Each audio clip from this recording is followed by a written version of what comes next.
la Biblia y su cumplimiento profético. Si ponemos la siguiente diapositiva, por favor, está la imagen de un hombre que fue presidente de los Estados Unidos de Norteamérica, y quiero citar una anécdota de este hombre. Su nombre era Andrew Jackson. Andrew Jackson. Este hombre era cristiano. Este hombre creía en Dios y respetaba la palabra de Dios. El presidente Andrew Jackson, hablando acerca de la importancia de las Sagradas Escrituras en la vida de su nación, o sea, de Estados Unidos, cuando estaba en su lecho de muerte, el presidente Jackson señaló la Biblia en la mesa al lado de su cama y le dijo a su acompañante: Señor, ese libro es la roca sobre la cual descansa nuestra república. Señor, ese libro es la roca sobre la cual descansa nuestra república.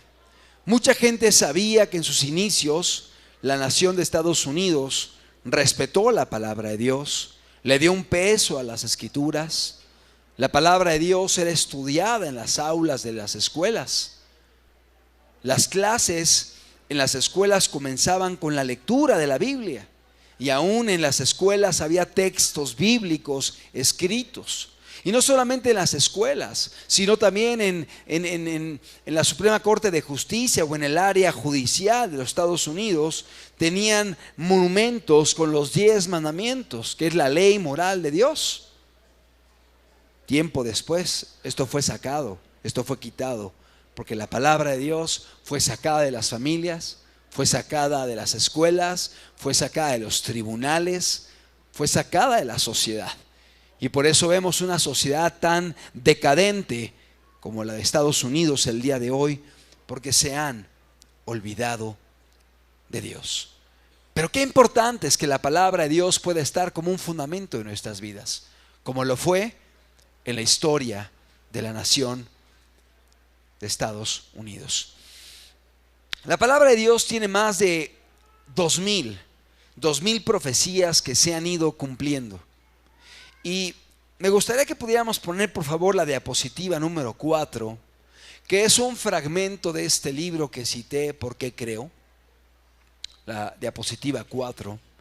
Y dice: las palas de los arqueólogos han descubierto innumerables hechos que confirman las Sagradas Escrituras.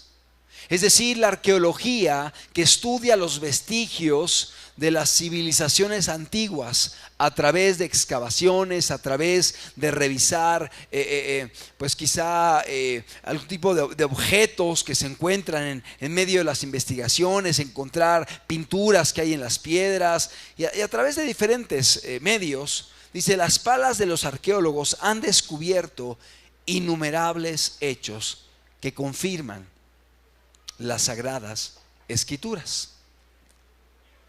Se han descubierto, fíjate, 25,000 sitios mencionados en la Biblia. Se han descubierto 25,000 sitios mencionados en la Biblia. No estamos hablando de 1 o 2 sitios que fueron mencionados y que finalmente a través de las excavaciones se comprobó que sí existieron.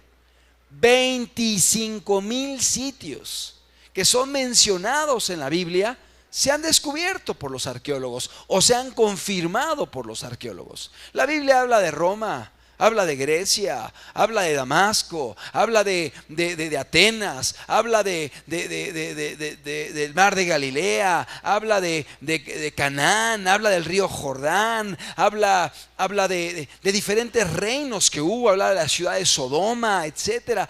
Y a través de investigaciones arqueológicas se ha comprobado que cuando menos hay 25,000 sitios que la Biblia describe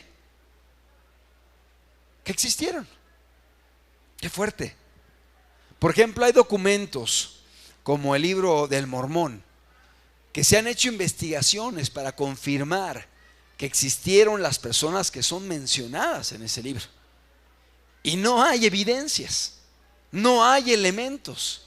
Y a pesar de que se han hecho estudios, no han encontrado una confirmación del relato que se menciona en el libro del Mormón.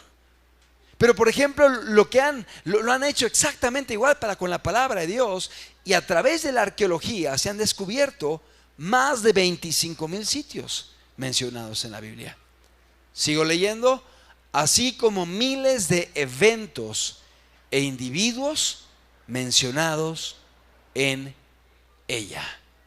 Es decir, no solamente sitios, sino también se han confirmado eventos, se han confirmado la existencia de personalidades, se confirmó que existió Poncio Pilato, se confirmó que existió un hombre llamado Pablo, se confirmó que existió un emperador llamado Julio César, se confirmó, y lo que dice la Biblia está confirmado por la historia, está confirmado por la arqueología, está confirmado por historiadores que vienen a verificar que los relatos bíblicos no son un mito, no son un cuento, no son dogmas, no son leyendas, sino son hechos históricos que pueden ubicarse en cierto momento de la historia.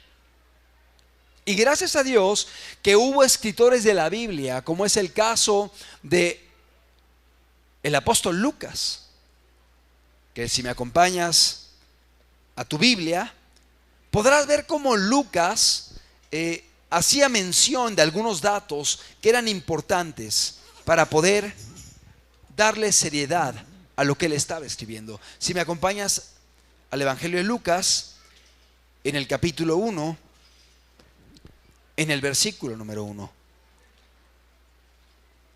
Fíjate cómo comienza Lucas, en la información que aporta este escritor. Dice la Biblia, Lucas 1:1. Puesto que ya muchos han tratado de poner la historia de las cosas que entre nosotros han sido ciertísimas, tal como nos lo enseñaron los que desde el principio lo vieron con sus ojos y fueron ministros de la palabra, me ha parecido también a mí, después de haber investigado con diligencia todas las cosas desde su origen, escribírtelas por orden, oh excelentísimo Teófilo, para que conozcas bien la verdad de las cosas en las cuales has sido instruido. O sea, Lucas comienza diciendo, hice una investigación exhaustiva, he estado investigando con diligencia las cosas y las he escrito por orden. Y este documento fue dirigido a un hombre llamado Teófilo. Y luego dice en el verso 8, hubo en los días de Herodes, rey de Judea, un sacerdote llamado Zacarías, de la clase de Abías. Su mujer era de las hijas de Aarón, se llamaba Elisabet. Ambos eran justos delante de Dios y andaban irreprensibles en todos los mandamientos y ordenanzas del Señor. Si te das cuenta, aquí Lucas nos habla del rey, nos habla del lugar de Judea, nos habla de un sacerdote, nos habla de la clase del sacerdote, nos habla del nombre de su esposa, nos habla del linaje del que venían, de la familia de la que venían. Y todos estos datos son muy valiosos, porque nos dan información que puede ser verificada a través de las investigaciones y confirmada. O sea, vemos cómo nos deja datos que son valiosos. En el capítulo 2 de Lucas, versículo número 1. Lucas capítulo 2:1. Vemos otro dato. Aconteció en aquellos días que se promulgó en un edicto de parte de Augusto César, emperador romano, que todo el mundo fuese empadronado. O sea, que hubiese un censo que fueran escritos, que fueran registrados. Este primer censo se hizo siendo Cirenio gobernador de Siria. O sea, nos habla aún datos de otros lugares. E iban todos para ser empadronados, cada uno a su ciudad. Y José subió de Galilea, de la ciudad de Nazaret, a Judea, a la ciudad de David, que se llama Belén, por cuanto era de la casa y familia de David, para ser empadronado, o sea, para ser apuntado en el padrón, en el censo que estaban haciendo, para ser empadronado con María, su mujer, desposada con él, la cual estaba encinta. Mira cuántos datos. O sea, lo podemos leer así de forma superficial, pero vemos muchísima información que está dando datos históricos, que pueden ser verificados, que pueden ser confirmados. Y todo esto sirvió para que los arqueólogos pudieran verificar la historicidad de la palabra de Dios. Solamente estamos viendo algunos datos de un autor llamado Lucas. Y si me acompañas al libro de los Hechos, libro de los Hechos, en el capítulo número 1, Hechos en el capítulo 1, en el versículo número 1, dice la Biblia, Hechos 1:1. En el primer tratado, oh Teófilo, hablé acerca de las cosas, de todas las cosas que Jesús comenzó a hacer y enseñar, hasta el día en que fue recibido arriba, después de haber dado mandamientos por el Espíritu Santo a los apóstoles que había escogido, a quienes también después de haber padecido se presentó vivo con muchas pruebas indubitables, apareciéndoseles durante 40 días y hablándoles acerca del reino de Dios, y estando juntos les mandó que no se fueran de Jerusalén, sino que esperasen la promesa del Padre. Aquí vemos un segundo tratado escrito por Lucas. Lucas es el autor del libro de los Hechos. Y es un tratado que igualmente es para Teófilo. Es un segundo tratado que escribe Lucas. Y si tú estudias el libro de los Hechos, está lleno de lugares, de recorridos, de datos de autoridades, de funcionarios, de personalidades.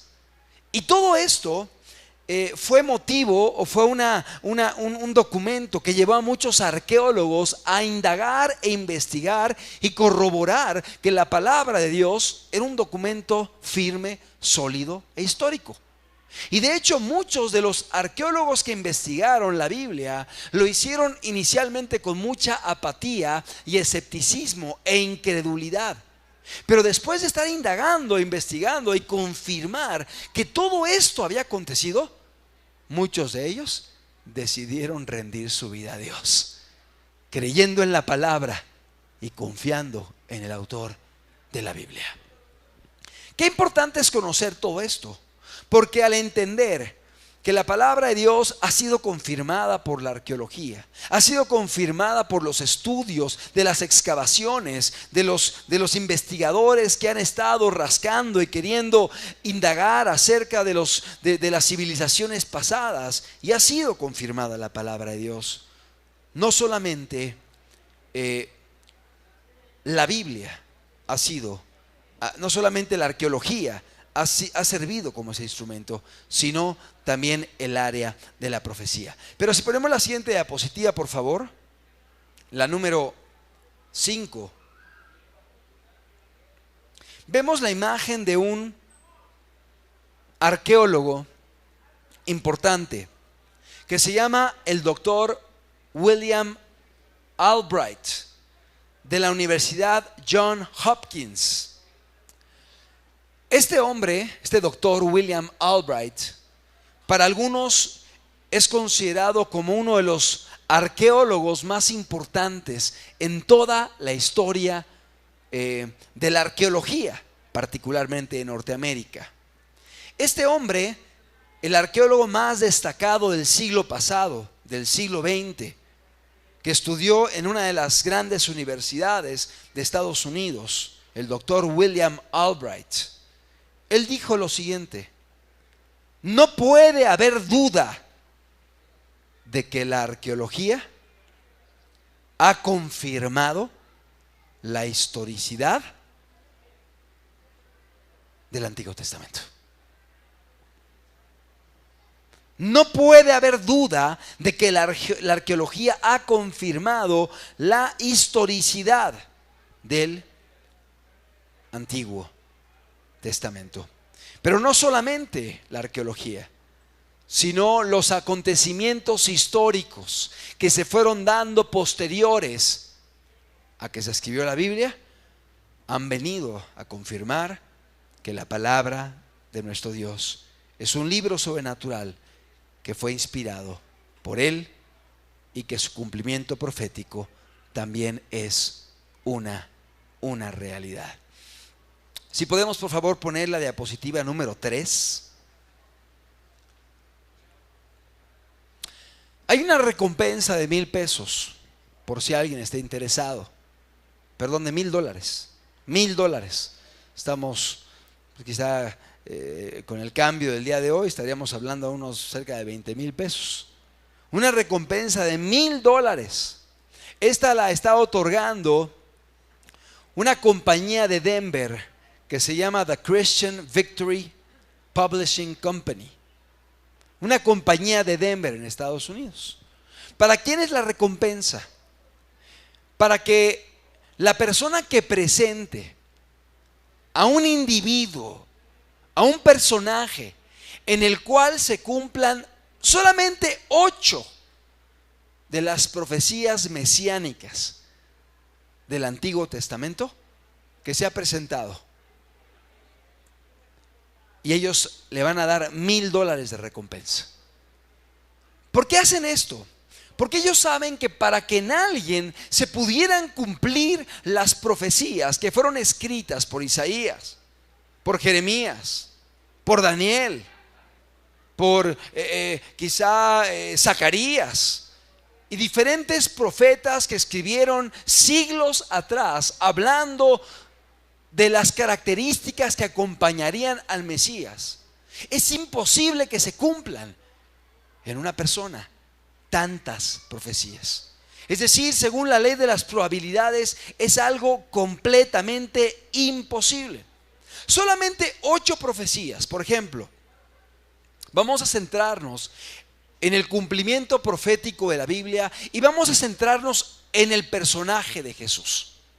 El Antiguo Testamento hablaba mucho acerca del Mesías. Y desde el principio del Antiguo Testamento ya se anunciaba que un día vendría el Salvador, vendría el Mesías. Y hay varias profecías que apuntan hacia el advenimiento del Mesías, que se cumplió con el nacimiento de nuestro Señor Jesucristo hace casi 2000 años. Pero si solamente pensamos en 8 profecías mesiánicas, por ejemplo, una persona que naciera en Belén, tenía que nacer en Belén.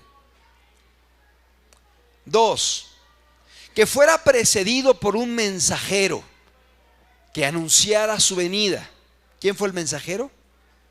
Juan Bautista, el cual tuvo un ministerio previo al de Jesús, anunciando la llegada del Mesías. 3, que entrara en Jerusalén sentado en un pollino, o sea, en un pequeño burrito. 3. 4, que fuese traicionado por un amigo. ¿Por quién fue traicionado Jesús? Por Judas, un amigo, Judas Iscariote, uno de los discípulos.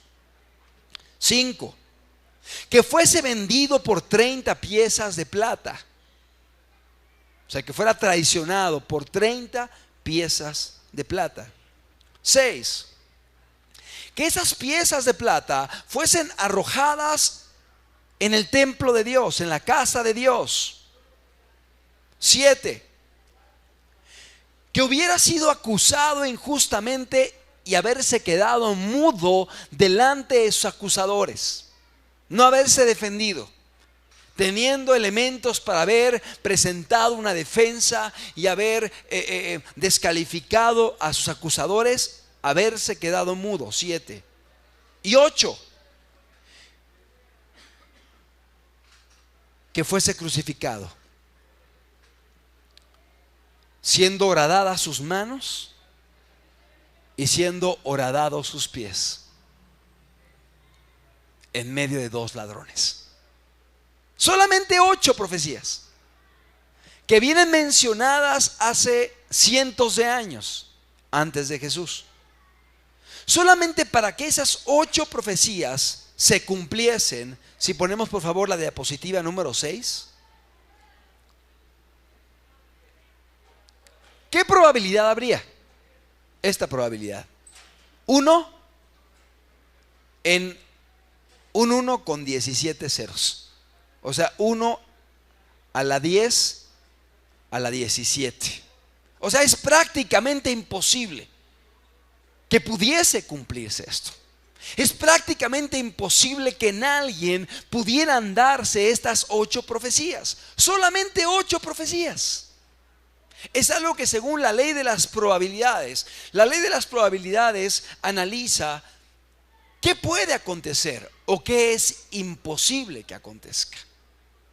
Y hay unos cálculos matemáticos de eventos que pueden darse. Por ejemplo, ¿qué tan probable es que yo tome una pelota y la aviente y pueda quizá meterla al baño de las mujeres? Pues quizá de 1 en 30 la meto, o 1 en 40, de 1 en 40, ¿sí? Pero mientras más difícil sea y pasando cierta cantidad, las matemáticas dicen es imposible ya. Eso no puede acontecer. Eso no puede suceder. Es imposible que suceda. Bueno, esta cantidad excede por mucho. Sería imposible matemáticamente hablando que pudieran cumplirse estas profecías en un individuo. Es decir, para que esto haya acontecido, tiene que haber sido algo que fue divino, que fue anticipado por Dios.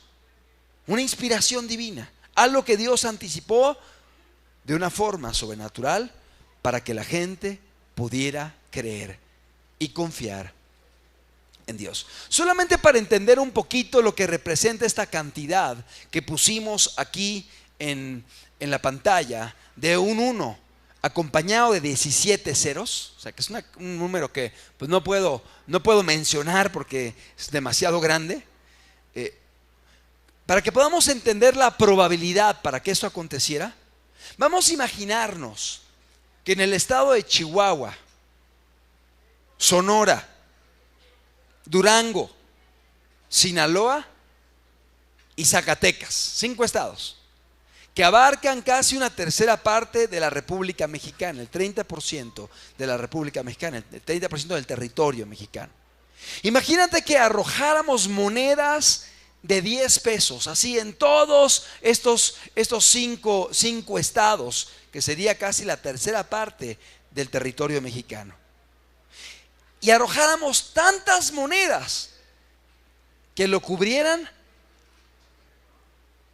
por 70 centímetros de monedas. Así todos los estados llenos de monedas, 70 centímetros de profundidad de las monedas. Y que marcaras una de estas monedas con una X. Y que amarraras un trapito en los ojos de alguien y le dijeras: tienes que ir caminando en medio de los 4 estados, tomar una moneda al azar y atinarle a la que tiene el tachecito. Es prácticamente imposible. Así de probable es que se hubiesen cumplido solamente 8 de las más de 200 profecías que hay del Mesías. Hay más de 200 profecías que hablaban de Jesús, de cómo iba a ser, de cómo iba a vivir, de dónde iba a nacer, de qué actividad iba a llevar, de cómo iba a enseñar por parábolas, de que lo iban a perseguir, de que lo iban a matar, de que iba a resucitar, de que iba a sufrir, de que iba a ser escarnecido, de que iba a ser colgado. Más de 200 profecías mesiánicas que hablaban del Mesías. Solamente 8. Así de probable ese día que se cumpliesen en una sola persona. Estamos hablando de algo que es prácticamente imposible. Y yo quisiera centrarme en algunas profecías enfocadas hacia Jesús, y que pudiéramos de esta forma valorar el cumplimiento profético de la palabra de Dios, y que pudiéramos también ser ministrados a través de lo que Jesús hizo por nosotros. Vamos a ver Génesis capítulo 3, versículo número 15. Génesis 3:15. Dice la Biblia: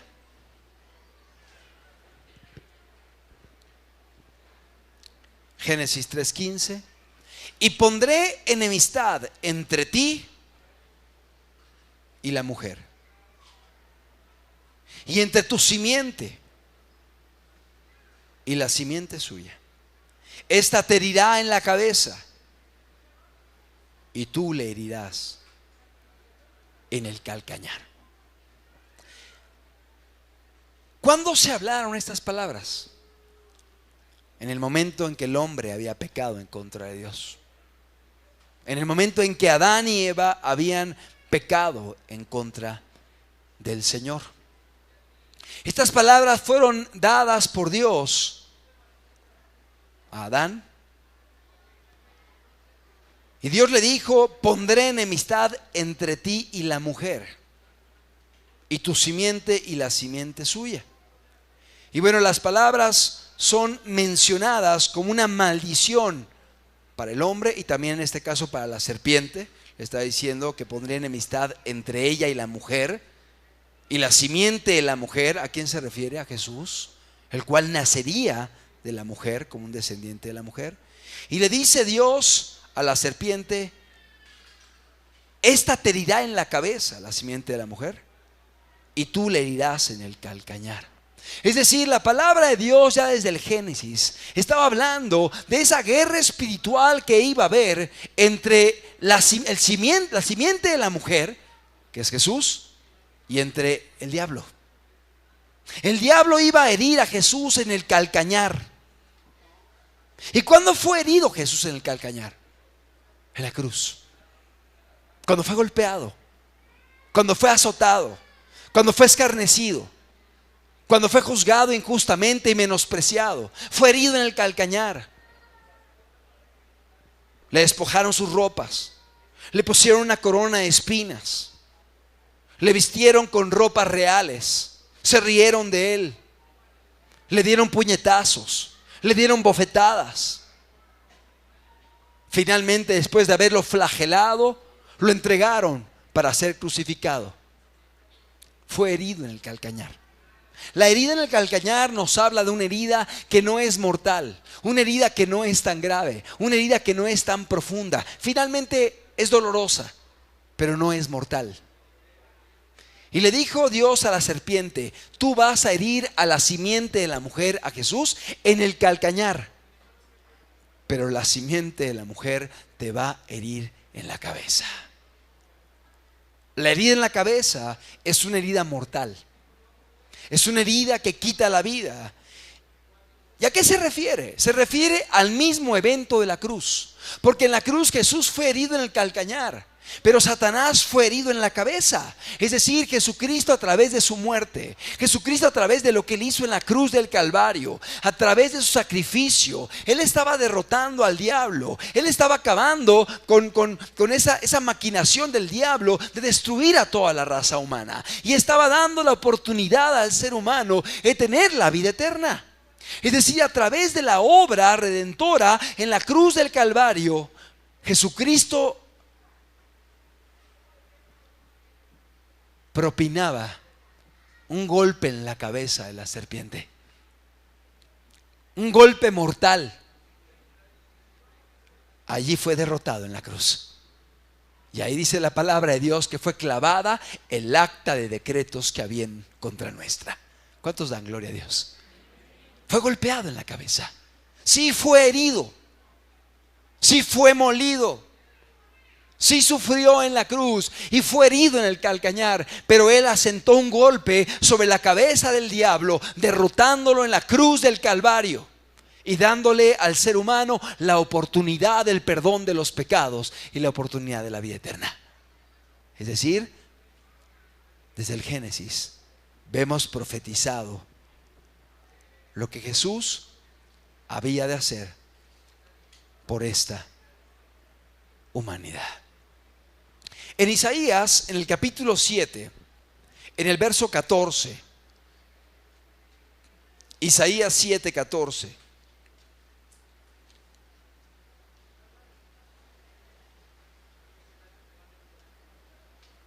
La palabra de Dios, por boca de Isaías 700 años antes de Cristo, nos dice: por tanto, el Señor mismo os dará señal, y he aquí que la Virgen concebirá y dará a luz un hijo, y llamará su nombre Emmanuel. Esto fue escrito 700 años antes de Jesús, 7 siglos antes de Cristo, 7 siglos antes de su nacimiento. Por tanto, el Señor mismo os dará señal, he aquí que la Virgen concebirá. Iba a nacer de una virgen, iba a nacer de una mujer que jamás había conocido varón. En este caso, María estaba desposada de José. O sea, había un compromiso de matrimonio, pero aún no estaban casados. Estaban en un periodo previo al matrimonio, y fue en este momento cuando de pronto María se halló encinta. Y dice la Escritura que esto fue obra del Espíritu Santo, pero esto fue profetizado 700 años antes de que Jesús naciera. Por tanto, el Señor mismo os dará señal, he aquí que la Virgen concebirá y dará a luz un hijo, y llamará su nombre Emmanuel. Y algunos dirán: pero si no se llamó Emmanuel, se llamó Jesús. Bueno, entendamos qué significa Emmanuel. Emmanuel significa Dios con nosotros. Su nombre será Dios con nosotros. Es decir, era Dios habitando en esta tierra. Dios mismo se hacía hombre. Dios mismo descendía a la tierra en forma humana para darnos a los seres humanos una oportunidad de perdón y de vida eterna. Amado, tú y yo no lo merecíamos. Yo no lo merecía, ni ninguna persona. Merecíamos ante un Dios justo que nos fuese dado de acuerdo a nuestras obras. Pero tan grande es el amor de Dios que, viendo a la humanidad condenada a la muerte por sus propias decisiones y pecados, Dios busca la forma de sustituir al hombre, de tomar el lugar del hombre y darle al hombre la oportunidad del perdón de los pecados. Y para ello, Dios el Hijo, Jesús, se hace hombre, viene a la tierra y nace de una virgen, y su nombre sería Emmanuel, Dios con nosotros. Dios caminando en medio de esta tierra. Qué grande es el amor de Dios, ¿verdad? No solamente nos creó, no solamente nos formó, y somos un milagro. La pura concepción es un milagro. El nacimiento es un milagro. Y estamos aquí porque Dios existe y porque Dios es grande.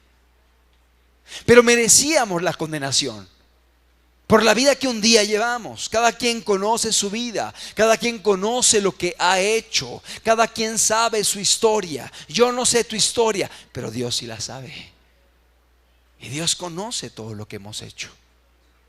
Y cuando hacemos un alto y miramos para atrás, a veces hay capítulos de nuestra vida que quisiéramos arrancar, que quisiéramos quitar, que quisiéramos suprimir. Pero ¿sabes algo? A pesar de ello, Dios vino para darnos una oportunidad de perdón de pecados y para poder gozar de la vida eterna. Dios caminando en medio de los hombres.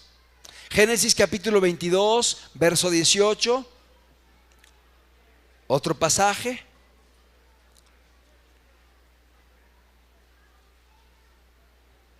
Génesis capítulo 22, versículo número 18.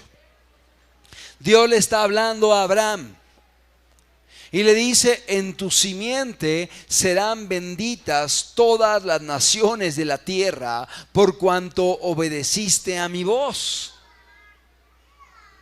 ¿A quién le está hablando Dios? A Abraham. A Abraham. En tu simiente serán benditas todas las naciones de la tierra. Y a pesar de la oposición que hay el día de hoy en la tierra al evangelio, al cristianismo en muchos lugares, la palabra de Dios se ha difundido. Y el libro que más se ha impreso, que más se ha reproducido, que más se ha traducido a diferentes idiomas y dialectos, es este: la palabra de Dios. Es más, fue el primer libro que se imprimió cuando se dio la imprenta moderna en Alemania, allí con Juan Gutenberg. El primer libro que él decidió imprimir, habiendo desarrollado la imprenta moderna, fue precisamente este. Decidió imprimir la palabra de Dios. Y desde allí la Biblia ha sido el libro más impreso en la historia de la humanidad. El libro más traducido, el libro más difundido. Y se cumplen las palabras de Jesús que dijo: el cielo y la tierra pasarán, pero mis palabras no pasarán. Han pasado 2000 años y la palabra de Dios sigue vigente. Sécase la hierba, marchítase la flor, mas la palabra del Dios nuestro permanece para siempre. ¿Cuántos dan gloria a Dios? Amado, ha sido perseguida, ha sido prohibida, pero sigue vigente el día de hoy. ¿Y por qué es el libro más vendido? ¿Por qué es el libro más traducido? ¿Por qué es el libro que más se ha difundido? Porque Dios está interesado que a través de él la raza humana le conozca, y no solamente le conozca, que sepa lo que Dios mismo hizo por nosotros, para que podamos hoy tener perdón de pecados y vida eterna. Dios le hablaba a Abraham y le decía: en tu simiente serán benditas todas las naciones de la tierra.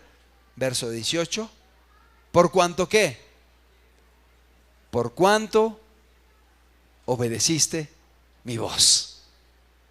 Qué importante es que aprendamos a obedecer la voz de Dios. ¿Cuántos anhelamos la bendición de Dios? Yo quiero la bendición de Dios en mi vida, en mi casa.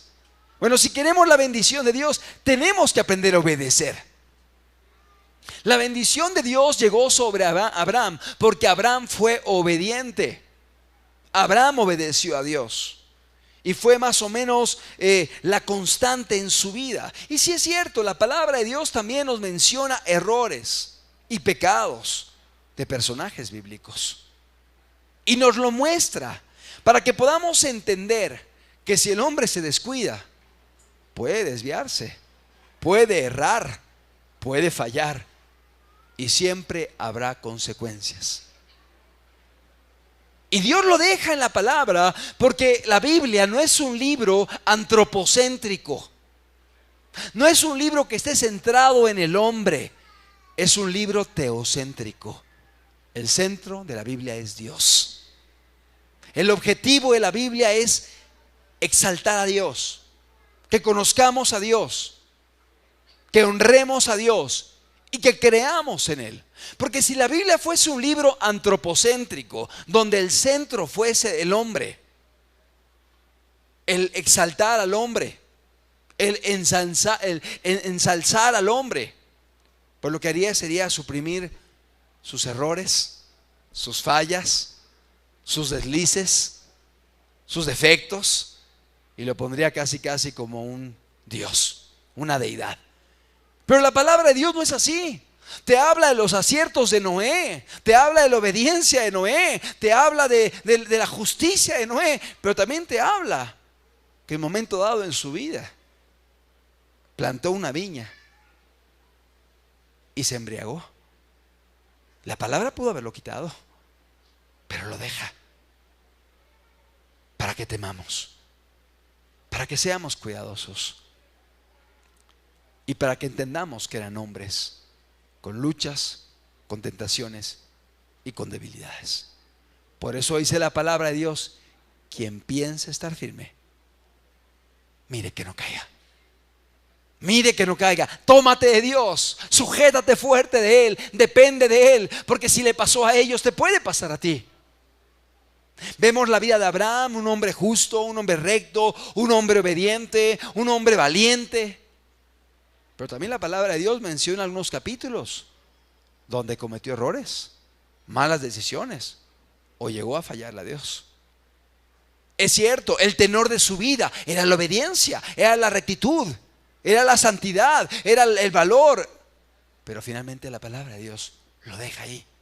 Lo pudo haber quitado, lo pudo haber suprimido, pero lo deja para que también veamos nosotros las consecuencias que vinieron en Noé, en Abraham, en David y en otros hombres que llegaron a fallarle a Dios.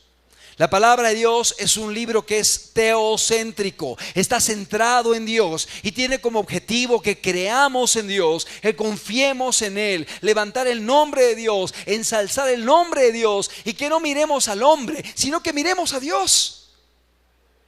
Porque el hombre no salva, el que salva es Dios. Amén. Y la gloria es para Dios y no para el hombre. Y el que salva es Dios y no el hombre ni el grupo. Es Dios. De Él viene la salvación. Y Dios quiere que aprendamos a poner los ojos en el Señor y confiar en Él. Pero eso no nos quita la responsabilidad de perseverar, de ser fieles, de ser constantes.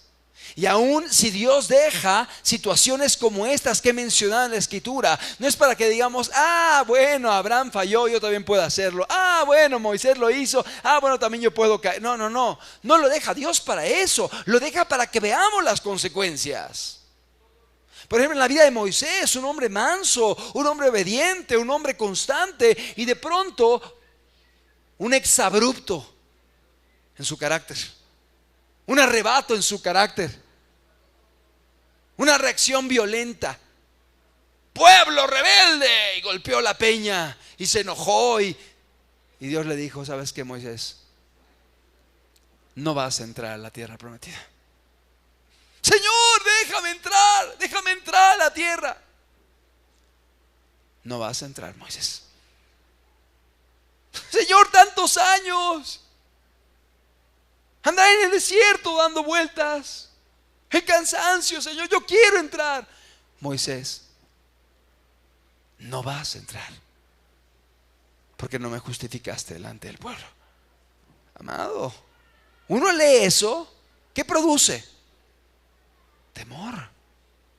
Uno va a decir: ah, bueno, a Moisés le pasó, no importa, yo también lo voy a hacer entonces. No, Dios nos permite ver aún esas fallas, errores, tropiezos, para que podamos ver las secuelas, las consecuencias que trajeron, y podamos imitar cosas buenas que veamos en personajes de la historia, y podamos alejarnos de aquellas faltas o fallas que ellos cayeron, para que no suframos las consecuencias, y más bien que podamos obedecer las instrucciones que Dios da en la Biblia. Porque ya lo vimos, que hay libros que son básicamente históricos, no son doctrinales. Y yo no puedo estar sacando doctrina de la experiencia de una persona. ¿Sí queda claro? O sea, si yo quiero sacar doctrina de la caminata de Moisés, puedo decir, bueno, Moisés hizo esto, entonces yo también puedo hacerlo. Es que ahí no puedo sacar doctrina, es algo histórico. Hay libros doctrinales, como las cartas paulinas, las cartas de Juan, las cartas de Pedro, que dan doctrina de cómo Dios quiere que caminemos, que obedezcamos, que amemos, que perdonemos, que oremos, que amemos a nuestra familia, a la esposa, al esposo, a los hijos, que honremos a los padres. Hay instrucciones muy claras en la palabra de Dios. Y no podemos tomar un caso histórico, una narrativa histórica, para sacar doctrina de ahí y decir, no, bueno, yo lo hago porque también Abraham lo hizo. Estamos interpretando mal la palabra de Dios. Y repito, la palabra de Dios es un libro donde el centro es Dios y no el hombre, para que podamos conocer a Dios, creer en Dios, confiar en Él y acercarnos a Él, porque la salvación es de Dios. Y solamente Dios puede salvarnos. Y la palabra de Dios se centra en Dios y sobre todo se centra en la persona de Jesucristo. Porque a través de la Escritura entendemos quién es Jesús y lo que Él hizo por nosotros. Y me viene a la mente ese pasaje que dice, mirad a mí y sed salvos todos los términos de la tierra, porque yo soy Dios. Él es Dios. Él es Dios. Mirad a mí y sed salvos todos los términos de la tierra, porque yo soy Dios. Estamos viendo que se cumple la Escritura, porque Jesús fue descendiente de Abraham. Jesús vino del linaje de Abraham. Jesús nació de la línea genealógica de Abraham.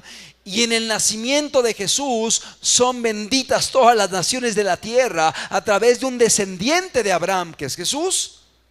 Se abrió la oportunidad de la bendición y de la salvación a toda la raza humana. Pero la palabra de Dios nos da más datos. Jeremías 23:5 nos habla del Mesías también, que Él sería descendiente de David. Jeremías 23:5.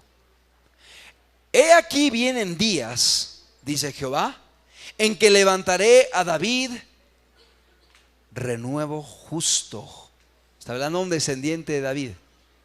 Y reinará como rey. Está hablando del reinado de Jesús. El cual será dichoso y hará juicio y justicia en la tierra. Está hablando del reinado del Mesías, el reinado mesiánico. Y está hablando del reino que Él vendría a establecer, un reino que no tendría fin.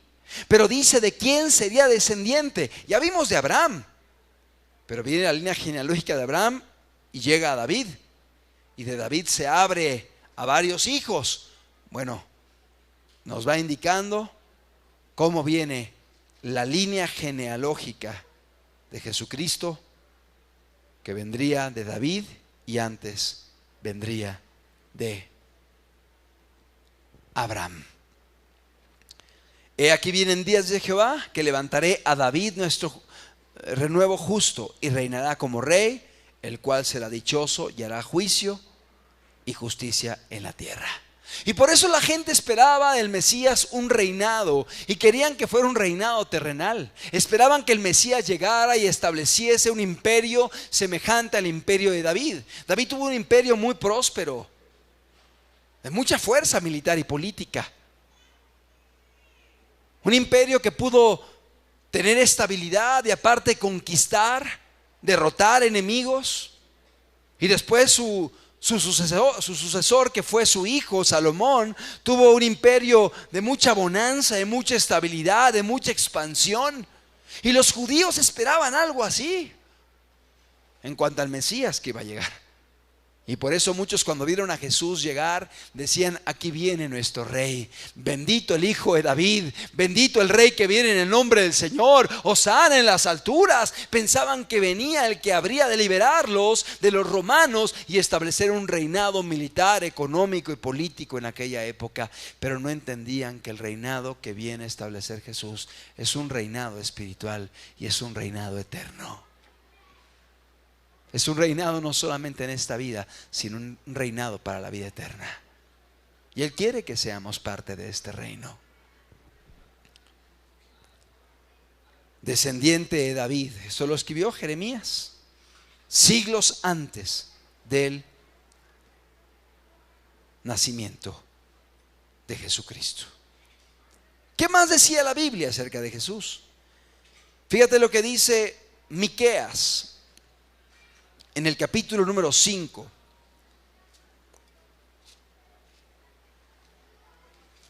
Miqueas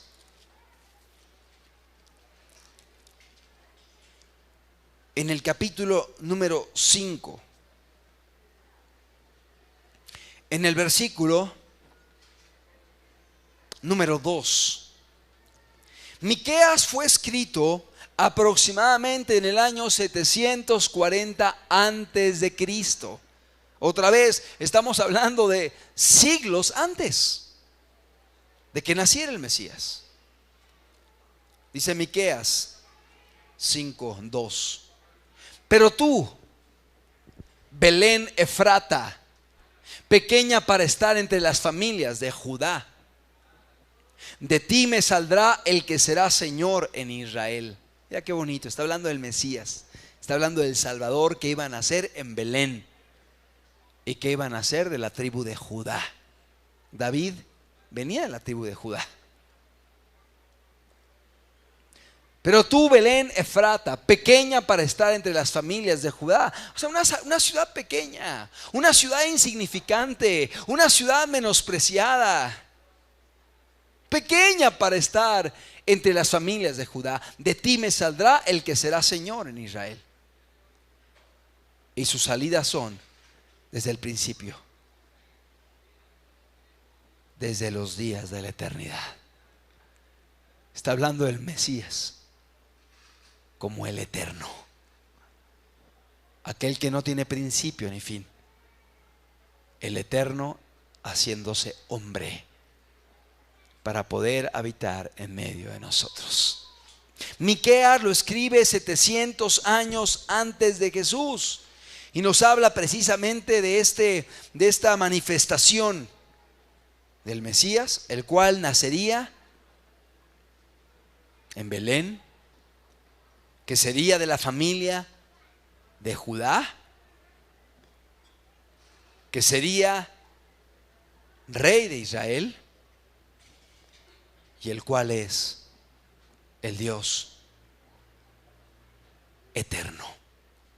Fíjate cómo la palabra de Dios nos da datos muy específicos, muy claros de Jesús.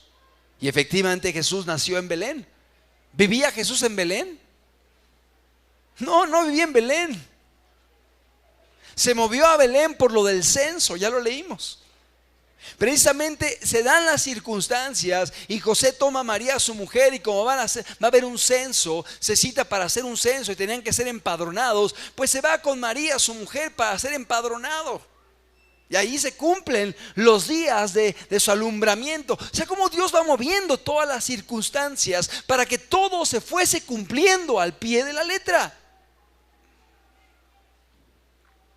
Según las leyes de las probabilidades, algo imposible. Pero se cumplió en Jesucristo. En Isaías capítulo número 11, versículo número 1, vemos otro pasaje que es una profecía mesiánica.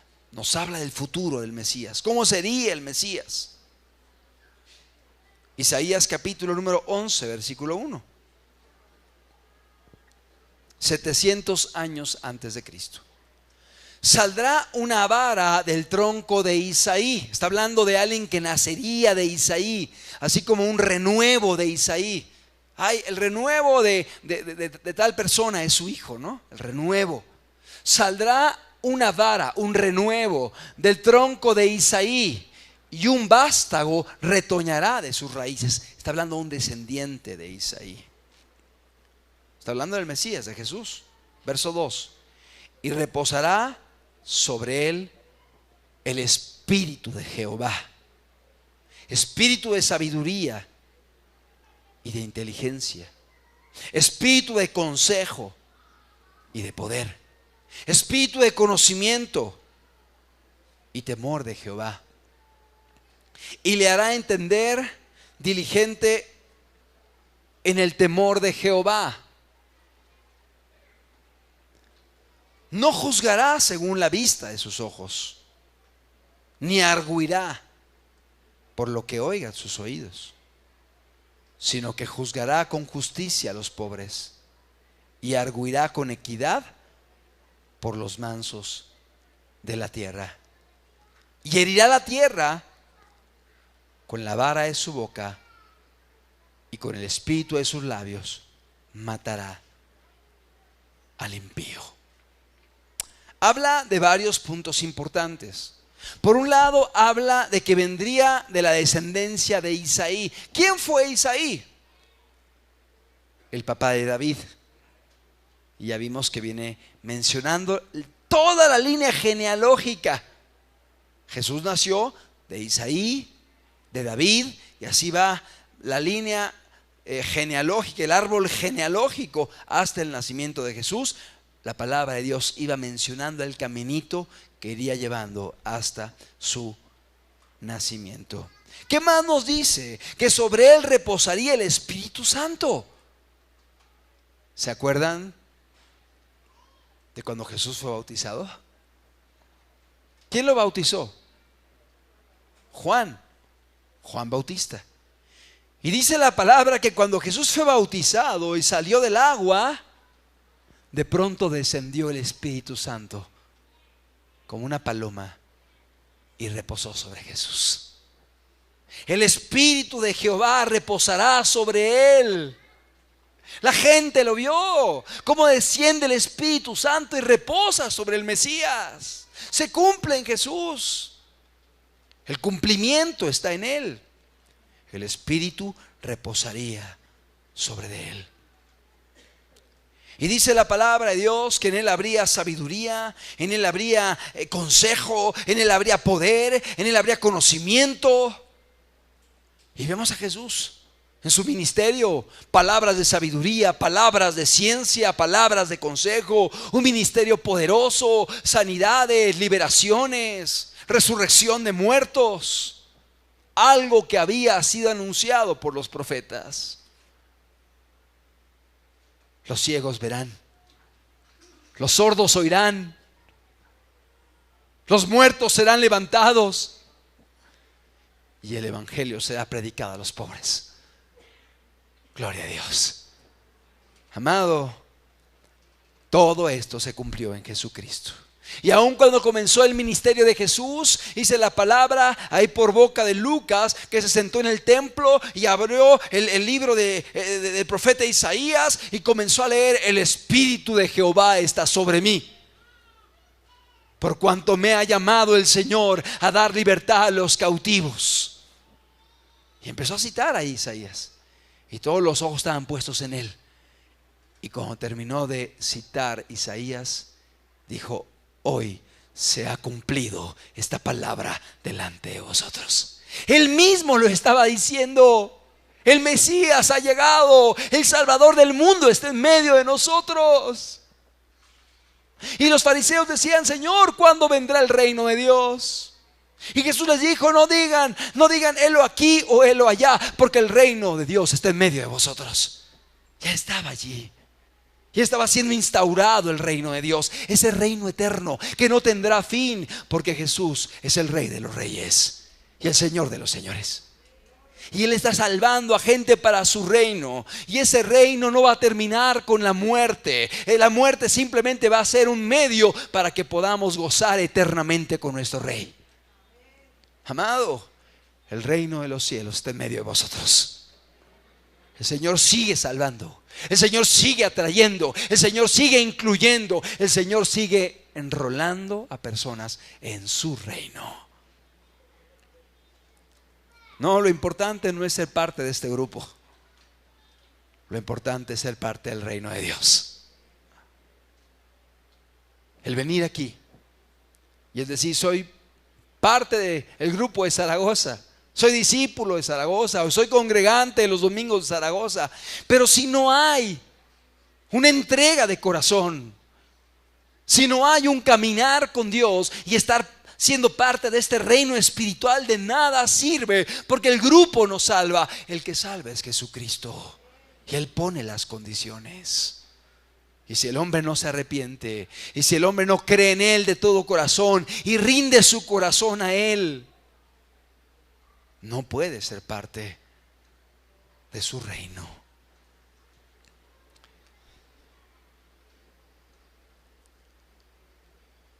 El Espíritu reposaría sobre él. Sería descendiente de Isaí.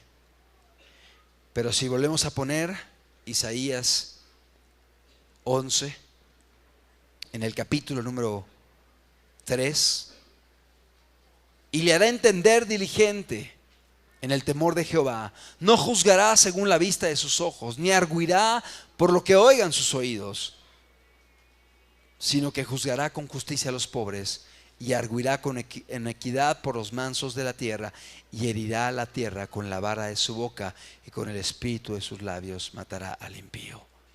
Nos habla también del juicio a las naciones. El juicio a las naciones. Él juzgará. Se sentará a juzgar. Un día seremos juzgados por Dios. Y es importante que vivamos con esa conciencia y esa eminencia de que un día vamos a ser juzgados por nuestros actos. Un día tendremos que dar cuentas de cómo estamos viviendo, de lo que hacemos, de lo que decimos, aún de las intenciones de nuestro corazón. Porque podemos hacer cosas buenas, pero con una intención torcida. Y Dios conoce las intenciones. Y Dios quiere que nos movamos siempre con una buena intención. Porque Dios conoce las intenciones del corazón del hombre. Y como dice la Escritura, aún no está la palabra en tu boca y Dios ya la sabe. Aún no hemos hablado y Dios conoce lo que hay en nuestro corazón. Que Dios pueda ver intenciones rectas, correctas en nuestras vidas, en todo lo que hacemos. Pero ¿cuándo puede venir esto? Cuando la obra del Espíritu Santo hace un milagro en el corazón del hombre. Quita el corazón de piedra, pone un corazón de carne, lo guía y lo va formando y lo va moldeando en su caminata. No somos perfectos, no somos infalibles, pero si Dios está con nosotros, podemos caminar amándolo, obedeciéndolo y honrándolo. Y es lo que queremos, es lo que deseamos, levantar su nombre con nuestras vidas, levantar su nombre en medio de esta generación. Isaías capítulo 35, verso 4. Seguimos viendo profecías que fueron cumplidas en Jesús. Esto fue escrito igual 700 años antes de Cristo, antes de la venida del Mesías. 700 años. Decid a los de corazón apocado, esforzaos, no temáis. He aquí que vuestro Dios viene con retribución, con pago. Fíjate qué bonito. Dios mismo vendrá y os salvará. ¿De quién está hablando? De Jesús. Dios mismo vendrá y os salvará. ¿Qué significa el nombre Jesús? Jehová es salvación. Jehová es salvación. Jehová salva. Dios mismo vendrá y os salvará. Era Dios en medio de nosotros, era Emmanuel, Dios con nosotros, caminando en esta tierra en un acto desesperado por salvar al ser humano, por salvarte a ti, independientemente de tu pasado, independientemente de lo que has hecho. Él lo hace por amor, porque quiere salvarte. Dios mismo vendrá y os salvará. Verso 35, verso 5. Entonces los ojos de los ciegos serán abiertos y los oídos de los sordos se abrirán. Entonces el cojo saltará como un ciervo y cantará la lengua del mudo, porque aguas serán cavadas en el desierto y torrentes en la soledad. ¿Cuántos dan gloria a Dios? Esto es lo que Dios hace: saca aguas del desierto, saca aguas de la soledad y de vidas destruidas, vidas derribadas, vidas deshechas. El Señor restaura, el Señor sana, el Señor perdona, el Señor limpia, el Señor transforma. Esto es lo que Dios hace. Esforzaos, no temáis, te dice Dios. Dios mismo vendrá y te salvará. Y los ojos del ciego serán abiertos. Y así estábamos como ciegos, caminando en oscuridad, caminando en confusión, sin saber qué hacer. Y el Señor vino y nos dio vista, y nos dio dirección, y nos dio claridad. Los ojos de los ciegos verán, serán abiertos. Los oídos de los sordos se abrirán. El cojo saltará como un ciervo. Y así estábamos como cojos, tirados, sin poder caminar, derribados en el camino. Y de pronto Dios nos dijo: levántate, toma tu lecho y anda. Y pudimos caminar. Y pudimos caminar de una forma diferente. Y ¿sabes algo? El ministerio de Jesucristo estuvo lleno de milagros, como nunca antes. Como nunca antes. Y esa era una de las grandes evidencias de que Él era el Mesías. ¿Te acuerdas? ¿Quién preparó el camino de Jesús? Juan Bautista. ¿Te acuerdas quién lo bautizó? Juan Bautista. ¿Quién vio descender al Espíritu Santo en forma de paloma sobre Jesús? ¿Y quién dijo: he aquí el Cordero de Dios que quita el pecado del mundo? Juan Bautista. Pero después de que esto aconteció, Juan Bautista fue perseguido, fue encarcelado por Herodes. Y seguramente vivió tal situación que empezó a dudar que Jesús fuese el Mesías. El propio Juan Bautista comenzó a dudar y empezó a tener luchas en su mente, diciendo: ¿será él o esperaremos a otro? Y estaba en una zozobra, una inquietud, y mandó a mensajeros a preguntarle a Jesús: ¿eres tú el que esperamos o vendrá alguno otro? El propio Juan Bautista. Y de pronto Jesús, cuando escucha esa pregunta, comienza a sanar enfermos, comienza a darle vista a ciegos, comienza a dar oído a sordos, comienza a hacer milagros. Y le dice a los mensajeros: id y decid a Juan: los ciegos ven, los sordos oyen, los cojos caminan, y a los pobres es predicado las buenas nuevas. Bienaventurado el que no encuentre tropiezo en mí. ¿Qué hizo Jesús? Mandó a los emisarios con noticias que habían sido escritas por Isaías 700 años antes. Es decir, Juan conocía la Escritura. Juan conocía la palabra de Dios y entendió entonces que en él se cumplían las palabras de los profetas que anticipaban la venida del Salvador del mundo. Pero así como hizo eso hace 700 años o hace 2000 años Jesús, el día de hoy lo sigue haciendo. Y no solo eso, permite el día de hoy que broten aguas en medio del desierto y ríos en medio del sequedal, porque Dios hace milagros. Dios cambia vidas.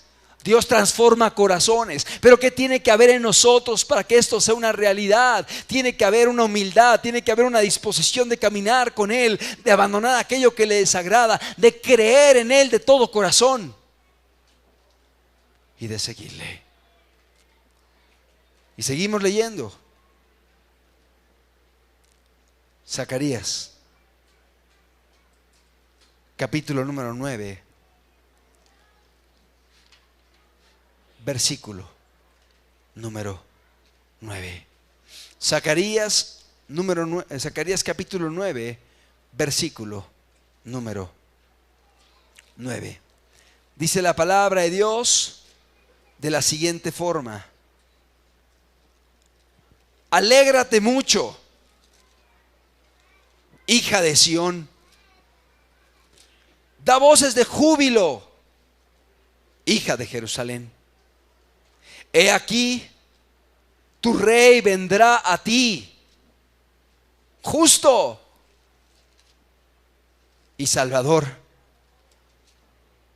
humilde y cabalgando sobre un asno, sobre un pollino de asna. Zacarías escribió esto 520 años antes de Cristo, aproximadamente 500 años antes de Cristo. Y hablaba acerca de la llegada del Mesías y decía: entraría en Jerusalén, entraría cabalgando en un asno, en un pollino, en un hijo de asna, en un asno joven. Y decía: alégrate mucho, hija de Sión, da voces de júbilo, hija de Jerusalén, he aquí tu rey vendrá a ti. Ahí estaba el rey entrando a Jerusalén. Ahí estaba el rey entrando. Dice la palabra que el pueblo se regocijaba y el pueblo decía: Hosana, Hosana al que viene en el nombre del Señor. ¿Qué significa Hosana?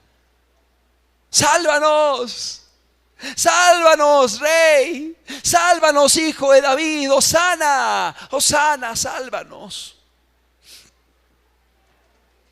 Y dice la palabra: he aquí tu rey vendrá a ti, justo, salvador. Y añade: humilde y cabalgando sobre un asno, sobre un pollino, hijo de asna. Ahí estaba el Salvador del mundo entrando a Jerusalén, cabalgando en un burrico, en un burrito joven, pudiendo haber entrado en un caballo inmenso ahí como los romanos utilizaban en aquella época, cabalgando como todo una personalidad. No, lo hizo humilde. Entró en un burrito, hijo de asna. Así entraba el rey a Jerusalén, justo, salvador y humilde. Él es nuestro ejemplo y Él quiere que caminemos detrás de sus pisadas.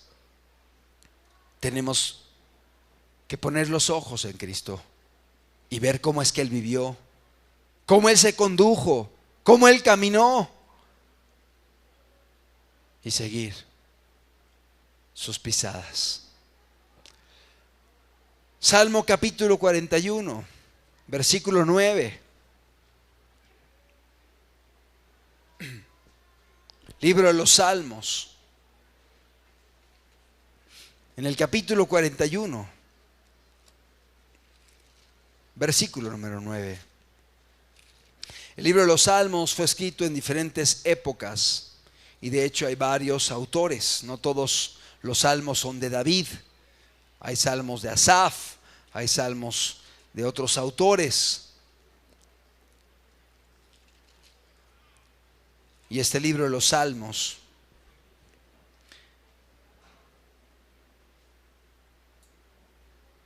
está datado entre el siglo X al siglo V antes de Cristo.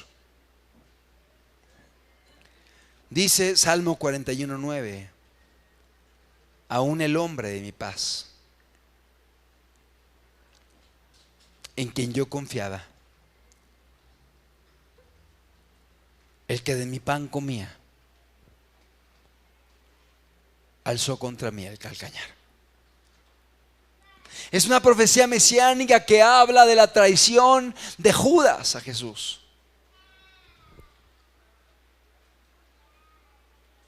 Aún el hombre de mi paz, en quien yo confiaba. ¿Qué hacía Judas en el grupo de Jesús? Él el que administraba los recursos. Era el que llevaba la bolsa del dinero del grupo de Jesús. Fíjate, aún el hombre de mi paz, en quien yo confiaba, el que de mi pan comía. ¿Te acuerdas la última cena? Señor, ¿quién te va a traicionar? Señor, ¿quién te va a entregar? Y tomó el pan y se lo dio a Judas. Y dijo: a quien yo diere el pan es él. Se cumplía la palabra de Dios. El que de mi pan comía, alzó contra mí el calcañar. Me traicionó, me abandonó. Esto fue escrito cerca de 500 o 1000 años antes de Jesús, en un salmo. Y tuvo el cumplimiento en la entrega de Jesús, en la traición a Jesús por parte de Judas, vendido por 30 piezas de plata. Un amigo. Algunos han interpretado que aún Judas era un pariente de Jesús, porque su nombre, Judas, viene del nombre Judá. Judá.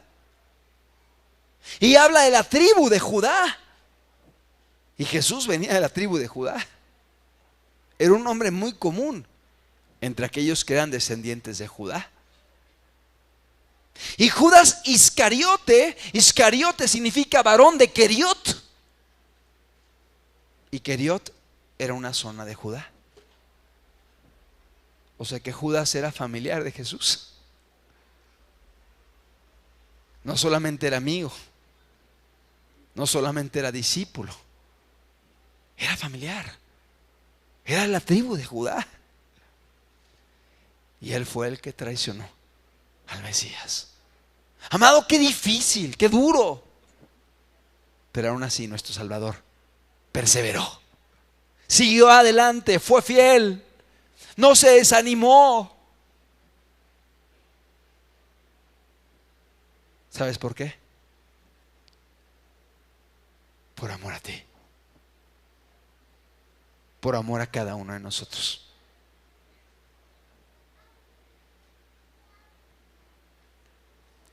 Fue vendido por 30 piezas de plata. El valor que se le daba a un esclavo en el Antiguo Testamento. 30 piezas de plata. Y finalmente, cuando Judas se da cuenta de que van a matar a Jesús, entrega avergonzado el dinero, el cual es arrojado en la casa de Dios. Zacarías capítulo 11, verso número 12.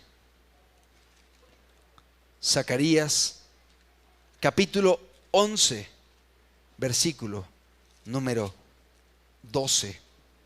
Esto lo escribe el profeta Zacarías aproximadamente en el año 500 antes de Cristo. Dice: y les dije, si os parece bien, dadme mi salario, y si no, dejadlo. Y pesaron mi salario 30 piezas de plata. Está hablando del Mesías. Fue pesado su salario en esto, fue valorado por 30 piezas de plata. Si os parece bien, dadme mi salario, y si no, dejadlo. Y pesaron mi salario 30 piezas de plata. Verso 13. Y me dijo Jehová: echadlo al tesoro, hermoso precio con que me han apreciado. Y tomé las 30 piezas de plata y las eché en la casa de Jehová al tesoro. Palabras escritas por los profetas siglos antes, que mencionaban y apuntaban en aquello que había de hacer, que habría de hacer Jesucristo por nosotros. para darnos la vida eterna. El propio Zacarías, en el capítulo 13, en el verso 7, Zacarías 13:7, dice: levántate, oh espada, contra el pastor. Está hablando del momento en el cual aprenden a Jesús, detienen a Jesús, y comienza entonces el sufrimiento. Levántate, oh espada, contra el pastor y contra el hombre compañero mío, dice Jehová de los ejércitos. Heriré al pastor y serán dispersadas las ovejas, y haré volver mi mano contra los pequeñitos. Y así aconteció. Fue detenido Jesús. Sus discípulos huyeron, lo abandonaron. Estaba profetizado 500 años antes de que esto aconteciera. Estaba profetizado. Lo iban a abandonar, lo iban a dejar solo. Pero ¿sabes algo? Él no estaba solo. Su padre estaba con él. Y no solamente su padre, sino que dice la palabra de Dios que había ángeles que le fortalecían. Había ángeles que le fortalecían. En el Getsemaní dice la palabra que él oraba intensamente y Dios envió ángeles para que le fortalecieran. ¿Y sabes algo? Así pasa el día de hoy. En medio de nuestras luchas, el Señor nos fortalece. El Señor nos cuida.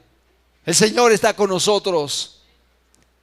Y el Señor nos anima en nuestra debilidad. El propio Zacarías en el capítulo 12, en el verso 10, dice la escritura, Zacarías capítulo 12, versículo número 10. Y derramaré sobre la casa de David y sobre los moradores de Jerusalén espíritu de gracia y de oración. Fíjate, y mirarán a mí, a quien traspasaron, y llorarán como se llora por hijo unigénito, afligiéndose por él como quien se aflige por el primogénito. Zacarías habla del sufrimiento de Jesús y dice: traspasaron, mirarán a mí a quien traspasaron.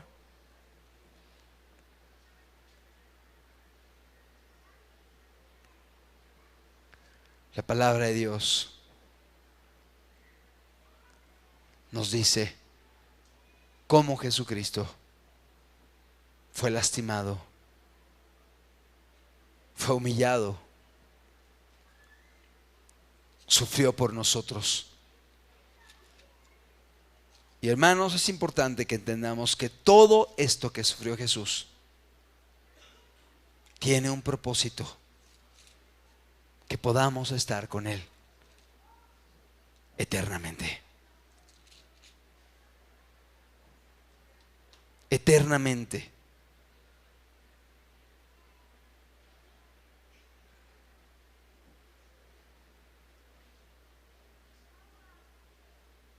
Quiero que terminemos con el Salmo 22, versículo número 1. Es un salmo de David. Estamos 1000 años antes de Jesús. 1000 años antes de Cristo. Un milenio antes de Jesús. Salmo 22:1. Fíjate las palabras de Jesús, las palabras de David hablando de Jesús. Dios mío,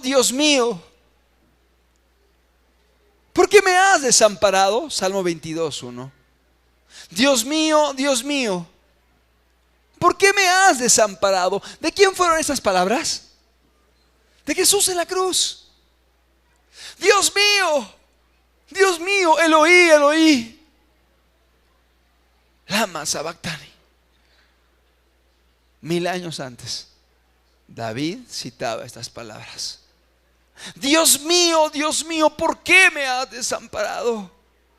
¿Por qué estás tan lejos de mi salvación y de las palabras de mi clamor? Dios mío, clamo de día y no respondes, y de noche y no hay en mí reposo. Pero tú eres santo. Tú que habitas entre las alabanzas de Israel. En ti esperaron nuestros padres. Esperaron y tú los libraste. Clamaron a ti y fueron librados. Confiaron en ti y no fueron avergonzados. Mas yo soy gusano. David comienza a relatar a Jesús crucificado. Lo que él experimentó en esa cruz. Mas yo soy gusano y no hombre, oprobio de los hombres y desprecio del pueblo. Y David comienza a señalar lo que vivió Jesús en esa cruz. Todos los que me ven me escarnecen y estiran la boca, menean la cabeza diciendo: se encomendó a Jehová, líbrele él, sálvele, puesto que en él se complacía. ¿Quiénes dijeron esas palabras? Hacemos un alto. Los judíos, los fariseos, los ancianos. Salvó a otros, sálvese a sí mismo. Decía que era el Hijo de Dios. A ver, que llame a Dios y que le salve. Está llamando a Elías. A ver si viene Elías a salvarle. Se reían de él, se burlaban de él, se mofaban de él. 1000 años antes David está profetizando la escena.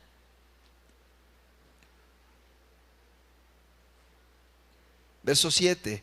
Todos los que me ven me escarnecen, estiran la boca, menean la cabeza diciendo: se encomendó a Jehová, líbrele él, sálvele, puesto que en él se complacía.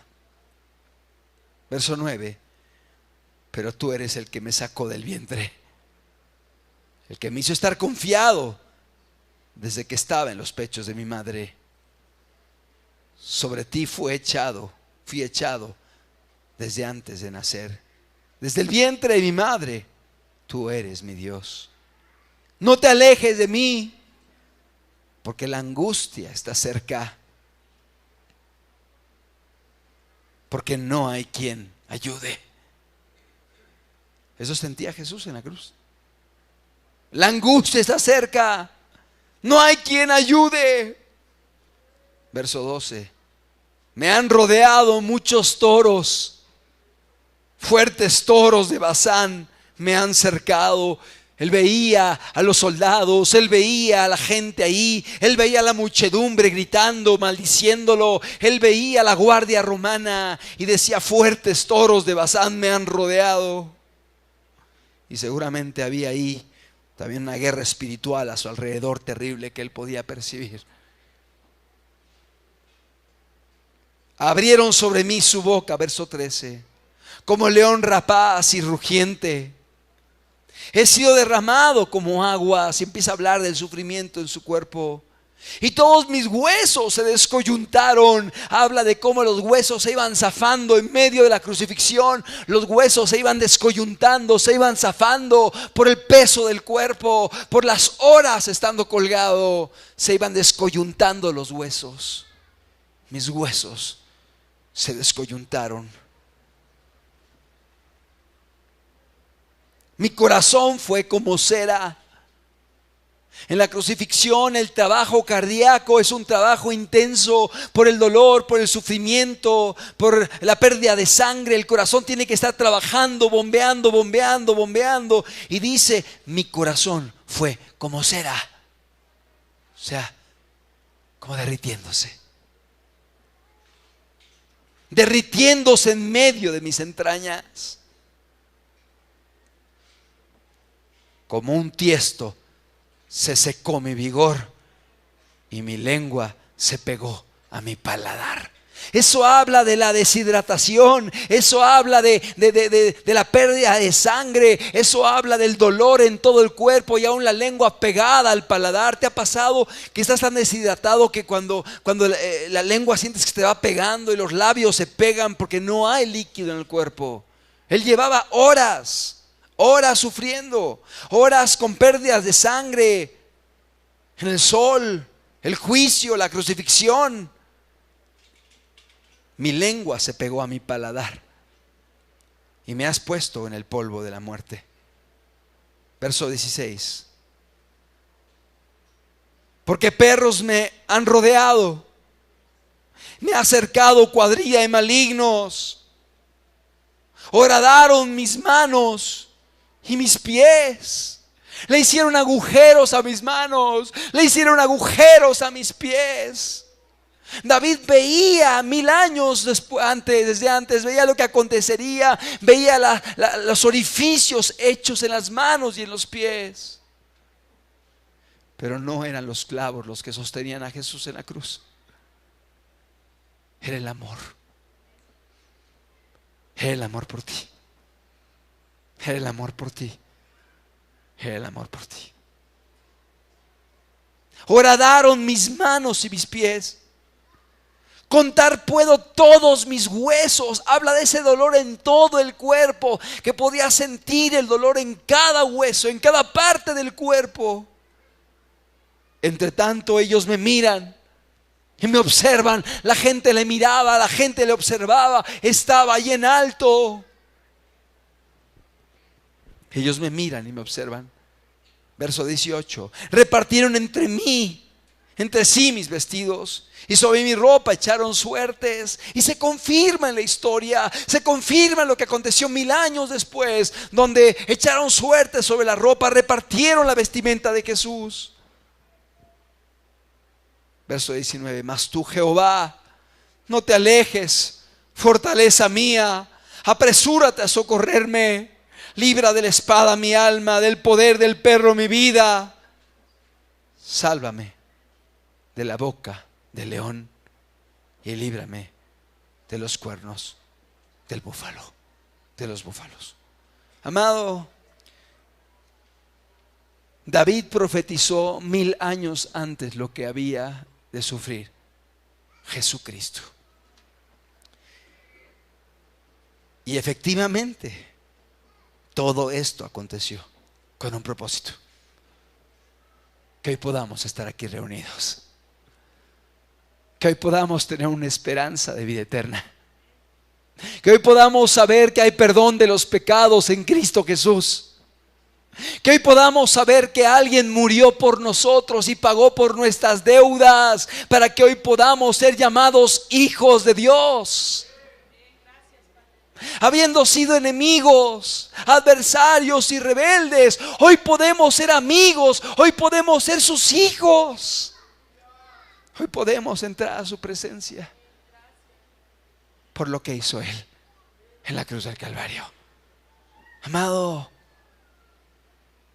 la palabra de Dios se ha cumplido y se sigue cumpliendo, para que tú y yo podamos tener vida eterna. ¿Por qué no cerramos nuestros ojos un momento? El propio profeta Isaías, en Isaías 53, relata igualmente el sufrimiento de Jesús 700 años antes. El propio profeta Isaías 700 años antes mencionó el sufrimiento de Jesús. Y dice: despreciado y desechado entre los hombres, varón de dolores, experimentado en quebranto, y como que escondimos de él el rostro. Fue menospreciado y no le estimamos. Ciertamente llevó él nuestras enfermedades y sufrió nuestros dolores, y nosotros le tuvimos por azotado, por herido de Dios y abatido. Él llevó nuestras enfermedades, Él llevó nuestros pecados, Él llevó y pagó nuestra deuda en aquel lugar. Mas él herido fue por nuestras rebeliones y molido por nuestros pecados, y el castigo de nuestra paz fue sobre Él, y por su llaga fuimos nosotros curados. Todos nosotros nos descarriamos como ovejas. Cada cual se apartó por su camino, mas Jehová cargó en él el pecado de todos nosotros. Angustiado él y afligido, no abrió su boca. Como cordero fue llevado al matadero, y como oveja delante de sus trasquiladores enmudeció y no abrió su boca.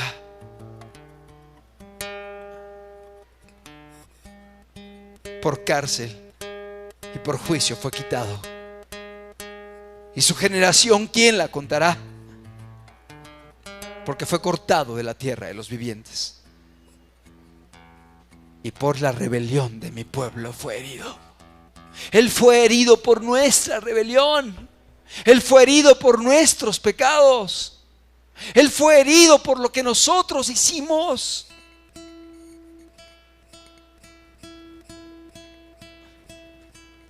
Y se dispuso con los impíos su sepultura. Allí estaba, en medio de los ladrones. Mas con los ricos fue en su muerte sepultado, en el sepulcro de José de Arimatea. Aunque nunca hizo maldad, ni hubo engaño en su boca. Con todo esto, Jehová quiso quebrantarlo, sujetándole a padecimiento. ¿Por qué Jehová quiso quebrantarlo? Para darnos una oportunidad a nosotros, para pagar lo que nosotros no podíamos pagar, sino muriendo eternamente. Porque Dios es justo, y para podernos perdonar, Él no podía pasar por alto la falta, tenía que castigarla. Y no la castigó en ti, la castigó en Jesús. La castigó en Jesús. Él la pagó. Él sufrió por nosotros, para que tú y yo podamos hoy tener una nueva oportunidad, una vida nueva, una vida diferente. Dios quiso quebrantarlo, sujetándole a padecimiento. Cuando haya puesto su vida en expiación, dice la palabra, por el pecado, verá linaje, vivirá por largos días, y la voluntad de Jehová será en su mano prosperada. Verá el fruto de la aflicción de su alma y quedará satisfecho. Verá el fruto de la aflicción de su alma y quedará satisfecho. ¿Cuál es el fruto de la aflicción de su alma? Nosotros y todos aquellos que han sido redimidos en la historia de la humanidad. Ese es el fruto de la salvación, del sufrimiento de su alma. Ese es el fruto de la aflicción de su alma. Y quedará satisfecho, como diciendo: valió la pena. Fue duro, sufrí, fue doloroso, pero valió la pena. Valió la pena. Tú vales la pena. Por ti valió la pena. Amado, qué grande es Dios. Qué hermoso es Dios. Qué hermoso es Jesús. Quedará satisfecho. Por su conocimiento justificará mi siervo justo a muchos, y llevará las iniquidades de ellos. Amado, por Él estamos aquí. Por Él estamos aquí, y a Él sea toda la gloria. Pero vemos cómo la palabra de Dios se cumple. Vemos cómo las profecías en la Biblia se fueron cumpliendo una a una en Jesucristo. Y solamente analizamos 8 de 200 de Jesús. Y hay miles de profecías que se han estado cumpliendo de la Biblia, y se seguirán cumpliendo. Todas, una a una. Pero nosotros esperamos cielos nuevos y tierra nueva, por lo que Él hizo por nosotros en la cruz. A Él sea toda la gloria. A Él sea nuestra vida. Para Él vivamos, para Él caminemos, en Él confiemos. Y cuando alguien entiende lo que Él hizo, entonces podemos obedecerle, amarle y servirle.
Dios se hizo hombre.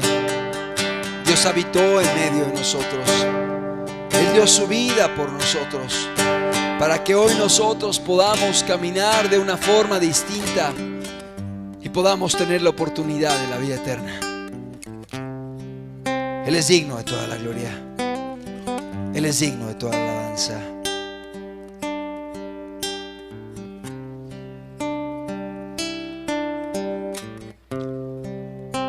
Él es glorioso.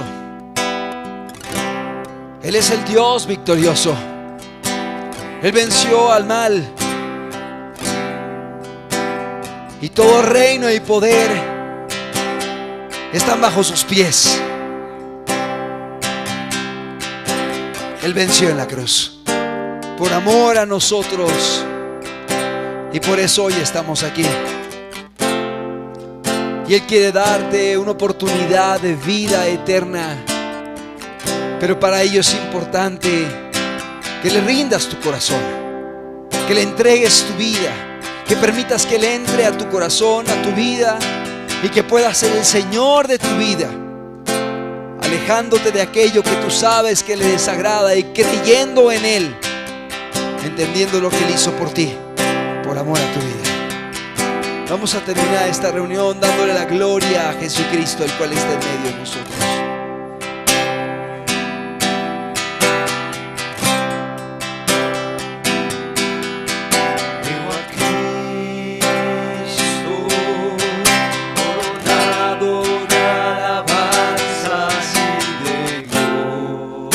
murió lleno de misericordia.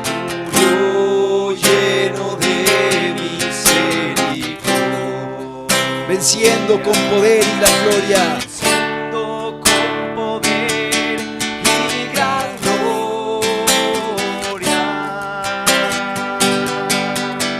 Veo a Cristo sentado a la diestra del Padre, intercediendo en lugares celestiales. Llegando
es el Rey de los reyes y el Señor de los señores.